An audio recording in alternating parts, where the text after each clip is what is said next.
काही चर्चेला जाताना आपलं एकच म्हणणं आहे, चर्चेला जाताना मागे तगा पटकाव होता कामा, ही भीती आम्हाला आहे.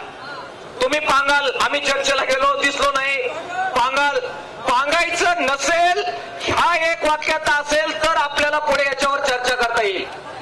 तुम्ही जर मागे पांगणार असाल तर गडबडी होतील, बरोबर आहे की नाही? आणि तो डाव असू शकतो. बच्चूभाऊ दिसले नाही, राजू शेट्टी दिसले नाही, चटप साहेब दिसले नाही, रविकांतजी दिसले नाहीत, इकडे आपले कॉम्रेड राजन दिसले नाही, तर तुमची चलबिचल होईल. चलबिचल होता कामा, असं असेल तर मग आम्ही परत एकदा विचार करतो काय करायचं. मग तुम्ही चलबिचल करणार असाल तर मग आम्ही चर्चेला जात नाही, बसून राहू इथं, काय जितके दिवस बसायचं ते.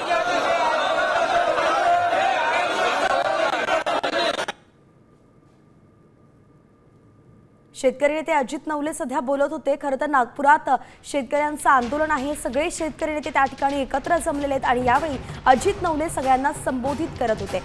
खरं तर सगळ्या शेतकरी नेत्यांना सरकारनं मुंबईत बोलावलंय चर्चेसाठी, मात्र जर तिथे गेलो तर काही दगाफटका होऊ शकतो अशी भीती या शेतकरी नेत्यांना आहे आणि म्हणून मुंबईला जाणं ते टाळत आहेत. याच संदर्भात अजित नवले आता सगळ्यांना संबोधित करत होते. जर सगळेजण पांगणार नसाल, तसं असेल तरच पुढे चर्चा करू असं त्यांनी म्हटलं. आता isakal.com आहे देशातील नंबर 1 ची मराठी न्यूज वेबसाईट.